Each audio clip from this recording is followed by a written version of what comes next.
Hi friends, glad to be back today. And today I'm in studio with a good friend of mine, Erin Saxton.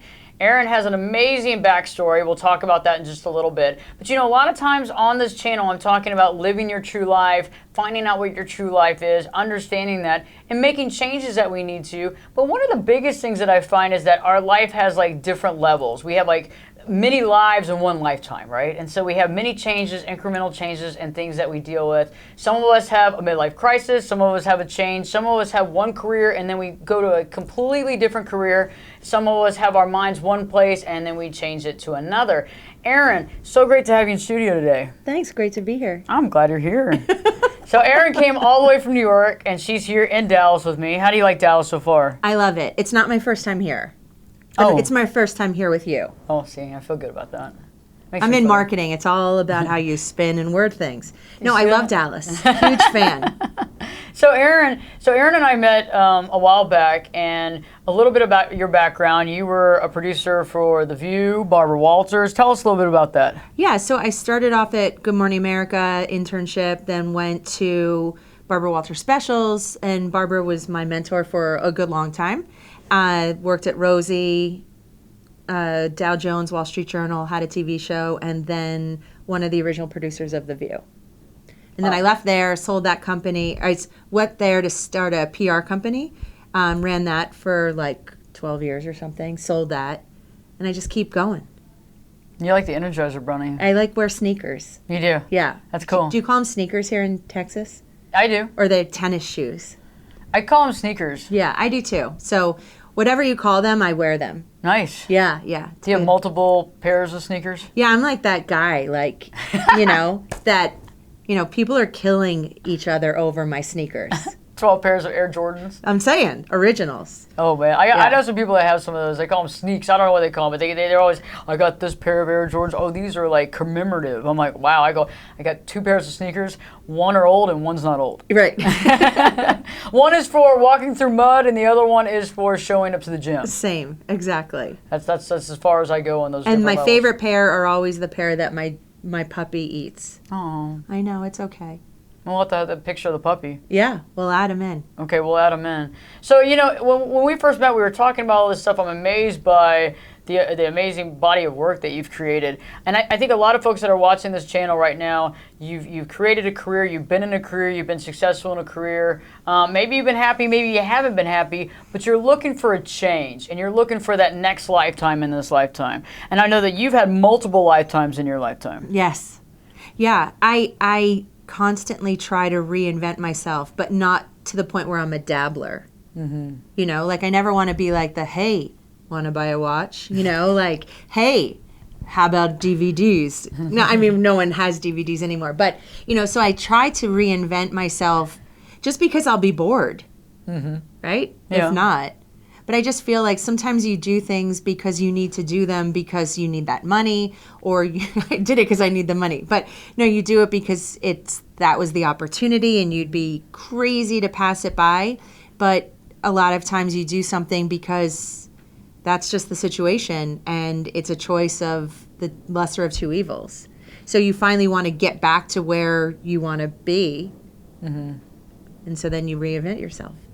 For some folks out there, because I know that's one of the biggest things, and I think that's the issue, is that a lot of you out there, you want to reinvent yourself, you want to change, but you do need to make money in the process. What's some information that you can give these folks for helping them kind of go down that road? Because I think a lot of times you see folks who are independently wealthy and they're talking about reinventing themselves, and it sounds really great, but some people have family, kids, all this stuff on their back. How do you do it? Do you keep the job and then do you do stuff on the side? How do you make that move to begin to do something you love more than what you have to do? Well, impulsively, I want to stop everything and go do what I want to do. But for anybody who's tried that and then them going to do what they want to do and it epically fails, then you're reminded that was a pretty dumb thing to do, right? So I'm not independently wealthy. I come from a great family, and I have a lot of great family support and just a really great community and network. But that said, I'm not a billionaire, so you just can't dabble and just throw caution to the wind and start something. So my advice is you kind of don't quit your day job and you build from there.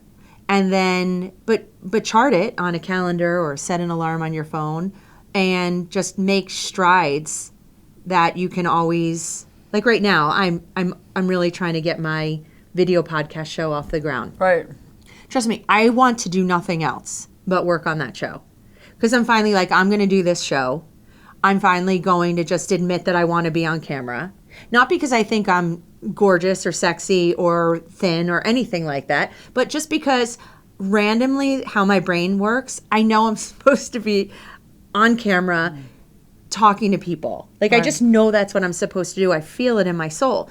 But I have a media public relations company. I have really great clients. I'd be an idiot if I were to throw all of that away. One, I would not, the state would take my child away because I wouldn't be able to pay for anything, right? So, I mean, you have to pay your bills. So, but it forces me to say, okay, every Thursday afternoon, I'm only working on my stuff. And I'm even saying that out loud. I'm even saying to my client or clients, like, okay, I'm blocked out to do That Girl from Jersey, or I'm doing this, or I'm doing that. And I'm owning that a little more. And instead of people being upset with me for that, they're encouraging, which I never thought they would be. I think it's interesting, one of the points you made just a moment ago about how you have a good support system. And I think a lot of people don't. I think a lot of us surround ourselves with people that, well, I mean, for one reason or another, is not very supportive. Right. A lot of times we get into relationships with people that, well, they might be more narcissistic, maybe thinking about themselves a lot. And then some of us, and some of you out there, are actually dealing with folks that you don't need enemies because you have these people around. Because they're the ones telling you about how you can't do something. And don't even think about doing that because that sounds asinine. Or you need to focus on this. So how important is it to have people around you that actually are mentally and emotionally supportive? It's hugely important. Now, let me back up. I am from New Jersey. So even when my friends and family say something to me that they feel, or I'm supposed to feel and receive that they're supportive, it still comes out New Jersey.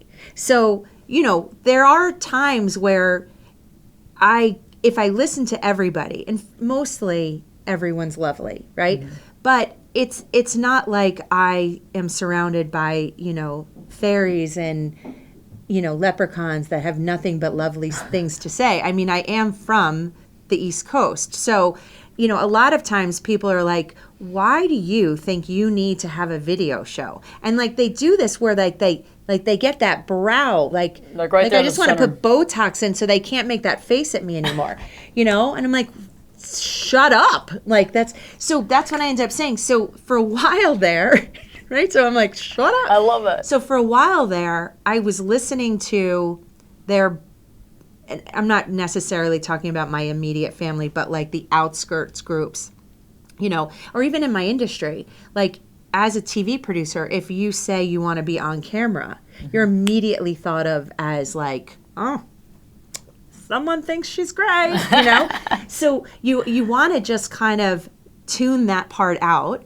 and be ready to answer what's coming at you and not necessarily listen to them. So if you're hit with a narcissist, like I would just take, because I'm hit with them a lot, right. I would just take an extra beat and say, that's not true. In my head, sometimes half the time I say now when people say something to me, I'll say, that's not what they really mean. That's not what they really mean. Now, they could mean that I'm going to tank on air. They could mean that, but I'm not going to take that to mean I shouldn't try. It's just their opinion. So I think what I'm trying to say is I would probably not listen to anybody anymore that says anything to you.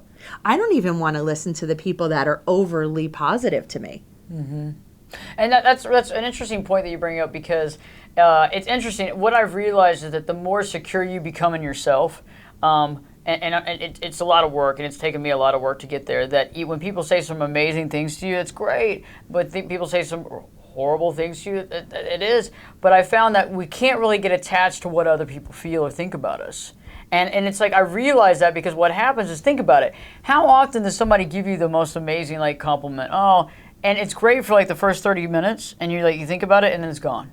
Absolutely. Like it doesn't stay with you. But when somebody says something really nasty, you could think about that stuff for like 3.5 weeks. Oh my gosh. They could be on your list of grievances. I'm on years of thinking about a few things. They said XYZ. It was September this date at 4:30 p.m. in the afternoon, and I was wearing pink, and they said this, and you're like, and it's like, so why do we put so much information? Why do we put so much emphasis, I guess, in what someone else feels? Well, I think too, like, I really care. I'm getting better at it, but I really care what people think about me. Like right now, I'm like, I hope everyone likes me. And I mean it. I really hope everyone likes me.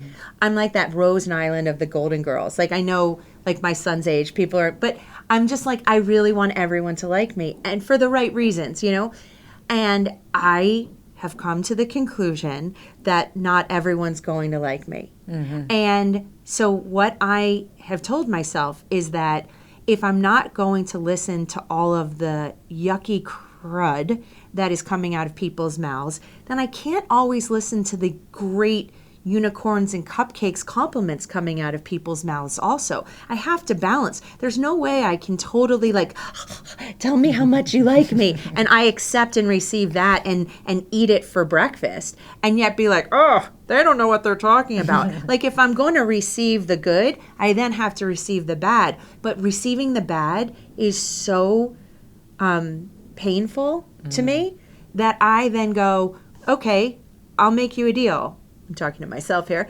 Well, one of my 32 personalities. But I'm just like, you might not like me, but you'll love the other 31. Like, no, I'm kidding. But, it's just, if I'm rejecting that, or I'll take a grain of salt. I'm always listening to you, good or bad. I'm listening. So if I take a little bit of that, then I'll take a little bit of the positive. But I can't dive in with the positive and shun the negative. It doesn't work that way. Yeah, because it really has nothing to do with what the person's saying. It's the fact of how much energy and power we're giving to what they're saying. Right. No matter what it is. Yeah. And so that's what I think is powerful. So having that support system, having that team, is there anything else that you can think of that is important for someone that's making changes in their life, that's trying to, to get a hold of that dream that they've always had, probably holding that day job, anything else that you think is really valuable to make that happen? Well, so there's times where I'm exhausted. And I don't think a lot of people talk about how exhausting it is. Change is tiring. It's true. And there's days where I just want to binge watch TV, and there's days where I'm not depressed, but I am tired. And I'm then the first to give up on, like how I said before, I block out the time. So if I'm blocking out that time, I'm never going to let a client down, but I will let myself down just because I'll say like, oh, I'm tired, or I'm hungry, or I'm cranky, or so-and-so passed away, and now and now my dog's sick. Like I'll come up with a million reasons. So my biggest advice that's helped me, and only recently, by the way, is that I'm treating myself like a client. Okay. And if I wouldn't do this to a client, like a true paying client, then I can't do it with me because I'm paying myself, so to speak. And it's a mind game. I just mess with my own mind all the time. That's all I do is just talk to myself. But basically, it's whatever head game you have to put in your brain to get through so you can still honor yourself. That's great stuff. It's great stuff. I love it. Erin, anything lasting? Because I know a lot of folks out there trying to make changes, trying to do what they need to do, have their responsibilities just like you. They have children. They have all this stuff going on. They got to make money. They got to pay all this stuff. They got to deal with all the responsibilities. Anything lasting words for the folks out there? I just say keep pushing through. And don't let too much time go by. I'm 49 years old. I know everyone thought I was 23. But, I'm a little upset with myself because we could be I could have been doing this a lot sooner. But I was so busy working for Barbara and so busy working for Rosie O'Donnell and so busy then being a mom and for a few 13 years being a wife, and I'm divorced now, but so busy telling myself that I needed to do all these things for other people. And honestly, I could have done all of that and worked on my own stuff. But I just was hiding. So I think I'm asking everyone not to hide. Powerful. Powerful. Yeah, I think that's great. Great information for anybody out there wanting to do that, making the changes, sticking to it, being responsible about yourself, remembering it's not just about everybody else, it's also about you. You can't keep giving if the well is dry. And also just focusing on what you really want to do and writing that down on paper. And every single day, even if it's the smallest little thing, knocking one thing off and getting closer to your goals is going to be powerful because, like you said, time's ticking. And we don't have the rest of the time and the 1,000 years to do this. We really have to make the most out of every single day. It's true. Thank you so much for coming in the studio. Thanks for having me. This is great. You got to come back. I'll be there. Perfect. Erin will be back as well. And, for more information on Erin and her new podcast as well, we're going to have that in the description below. And also, just get out there. Do what you need to do. Focus on having this new life because, we have multiple lifetimes in one lifetime. Focus on this new lifetime. Focus on the things that you want to create. Don't listen to the naysayers. Just really focus on you because if you really focus on that and you let go of your own negative thought process as well as the other, you can make some serious headway. I hope this video has helped you. Please subscribe to the channel if you haven't already and give us a like if you like this video and share this with any family, friends, or coworkers who are going through life changes, want to do something different, and are ready for a change. Hope this video has helped you and don't forget to live your true life.